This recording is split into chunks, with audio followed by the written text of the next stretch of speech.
It's Monday. It's time to talk about the worst comic books of the week, and I absolutely forgot about this. This is the Marvel Comics event that no one remembers. Captain America's Civil War Alpha #1. And the writing team is Colin Kelly, Jackson Lanzig, Tochi Onyebuchi with Carlos Magno on art. And here to talk to me about that is the Marvel historian, the X-Men historian, the everything historian. Doc, how you doing, buddy? I hate this comic book. Mostly, I hate you for making me read it. That's fair enough. Well, I probably deserve that one. This is not a very good story. And let's start out with the art here, Doc, because Carlos Magno is not a bad artist. But I don't know what the fuck happened with this comic book. Especially anytime you see a face where there's any sort of detail, it just looks hideous. And the coloring on it is terrible. Everyone looked weirdly on steroids. Their jaws got way too big and their necks got way, way, way too big. I mean, as much as I loved Bart Sears' Captain America and the Falcon with Christopher Priest like 20 years ago, the characters still looked like themselves, even though they did look like they were all on roids. These characters stopped looking even like themselves. The faces look like they're in a horror book. They do. They don't fit this style. They don't fit a superhero comic. I mean, most of this book is made up of close-ups of people's faces, and this artist could not keep even like eyes level. Like everybody looked kind of mutated and grotesque. Yeah, so the art was just not very good, but the good thing is it's not wasted on a good story, because this thing is absolutely baffling. I used that word yesterday when talking about Nightcrawler becoming Spider-Man, but this story, I don't know why anything happens. The only explanation we get within the story whatsoever is about the Outer Circle, because they need to drive home. They're a bunch of rich white men. They say they're called the Outer Circle, 5 people with more money than sense who've been influencing global politics since World War I. The symbol, the shield, is theirs. I was supposed to be their weapon, their star, and when I wasn't as malleable as they hoped, they split the job into 5. The star points 5 assassins to shape history. We have a bunch of rich white guys killing people, using people. What an amazingly new concept for a villain in 2023. Aren't you the company that has the fucking Illuminati and treat them like heroes? Bitch, they've been influencing the entire world for decades, and you seem to be perfectly fucking fine with that. Not exactly the most inspired concept for the villains, but nothing about this is inspired because it's Colin Kelly and Jackson Lanzig. This is all coming out of their Captain America series, not the Falcon Captain America series that no one's reading, although no one's really reading either one of these. Why this isn't a story within that comic book, I'll have no idea. There's going to be no sales associated with this. And nothing here makes sense whatsoever. We get a moment. Ian and Steve Rogers are having lunch or whatever, because you got to be eating because it's comic books in 2023. And Peggy Carter shows up and just starts blowing shit up and kidnaps Ian. Why does she do that, Doc?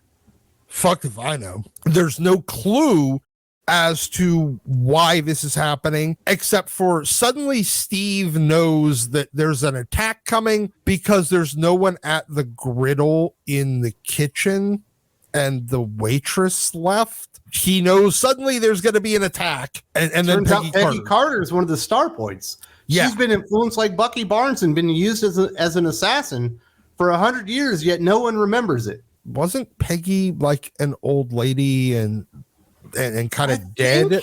They might have made her young again with the Ladies of Liberty or whatever the hell that was. Honestly, there's been so many incompetent writers just mucking about in Captain America stories and lore and continuity for the last couple of years. For whatever reason, this whole story is somehow, and in the long run, I mean, I guess what had been built up to this, it's all reaching back to the Rick Remender Captain America that everyone fucking forgot about and no one likes. The Dimension Z stuff was really, really, really stupid. And that's really what this, and they built this entire big event that's not even an event. It's essentially nothing but a crossover between 2 series that no one's reading, so that you could have both Captain America, and so that Jackson Lanzig and Colin Kelly can demonstrate that they are not as retarded as everyone else in that company, because they do recognize that the plural of Captain America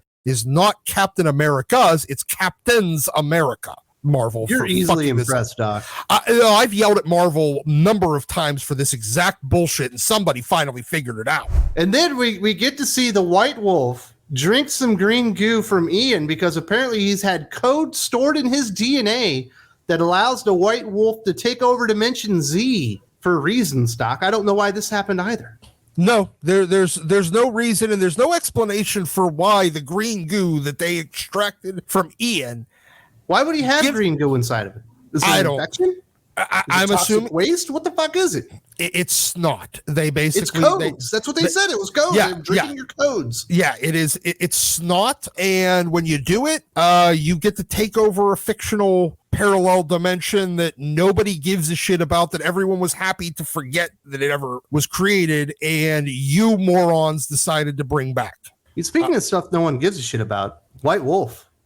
Oh yeah, a character that hasn't mattered in decades, and the only time anyone actually gave a shit about it was when, in the movies, Black Panther decided to make Bucky the White Wolf because reasons, and it just sounded like it was just a thing that they did because he was a white guy in an all-black country.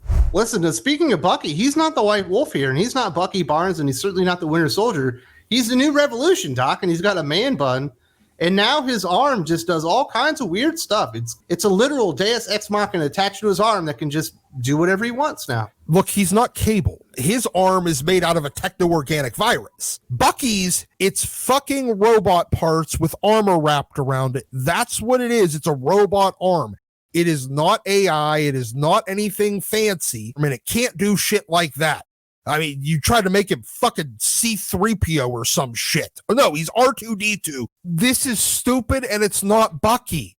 He doesn't have this technology. So unless we miss the whole story where Bucky's arm got replaced by Cable's, this is bullshit. So by the end, we end up with Falcon Cap and Misty Night, Steve Rogers, and then Sharon Carter go to Alaska because Sharon Carter's been fighting militia groups in Alaska, and they've formed one giant army for reasons that I'm not really sure. And we get some of the worst dialogue ever. Someone shoots at Misty, and this is what Falcon Cap says. No one shoots at my girl. And then Misty, because she's the actual man in the relationship, saves him, and she says, baby, your ass is my favorite to save. I don't think any of these people have ever had, like, friends, girlfriends, a black friend. I mean, that would have fit in, like, some, like, 1970s blaxploitation shit. Perfectly fine, but look, Misty Knight's a normal fucking person. Ugh, these people are so fucking racist. It bugs me. There was no logical sense to how the whole Sharon Carter or Peggy, I don't remember which fucking Carter it is. Peggy is the assassin and Sharon is the love interest. Yeah, why Sharon would somehow figure this whole story out, why they go to Alaska, why the militias are suddenly running around in fucking exoskeletons. I don't give a shit about this, but apparently there's still a flying saucer in Alaska. That's true. That look like the shield. And it's not a cap symbol. It's not a 5-point star that's been on our flag since Betsy fucking Ross. It has nothing to do with that. This is the problem when you hire dipshits like Colin Kelly and Jackson Lanzig. They know they can't actually write stories. The only way they can make a mark is to go and change some shit that actually already works. You don't need to make it some giant alien conspiracy. It's the fucking Scott Snydering of fucking comic books. It is. It's the Grant Morrisoning of comic books, too. Honestly, I think the comic industry would have been better if Alan Moore never came into it, because everyone else is just trying to be him for the last 45 years and failed at it miserably, broke comics in the process. You know why they were in Alaska, Doc? Reason. Because that's where the script put them, and they needed to be there. There's no sort of plot progression. It's just next plot point. Just send them to Alaska because. And then they're going to fight a militia that started off apparently as a normal militia. Now it's a bunch of people in like billion-dollar exosuits that have laser pistols. What the fuck kind of logical bullshit is this? Yeah, I just got the feeling that Colin Kelly and Jackson Lanzig fancy themselves as like Netflix writers, and they don't actually know how to write comic books. I mean, they've proven they don't know how to write comic books, but I just really wish they would get their big break somewhere else.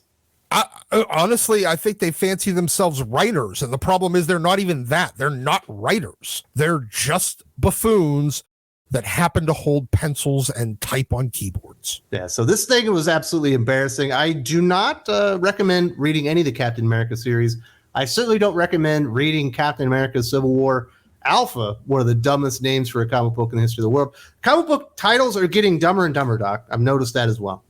Well, they are, but it's because the people creating them and the people marketing them and the people editing them have also gotten incredibly dumber.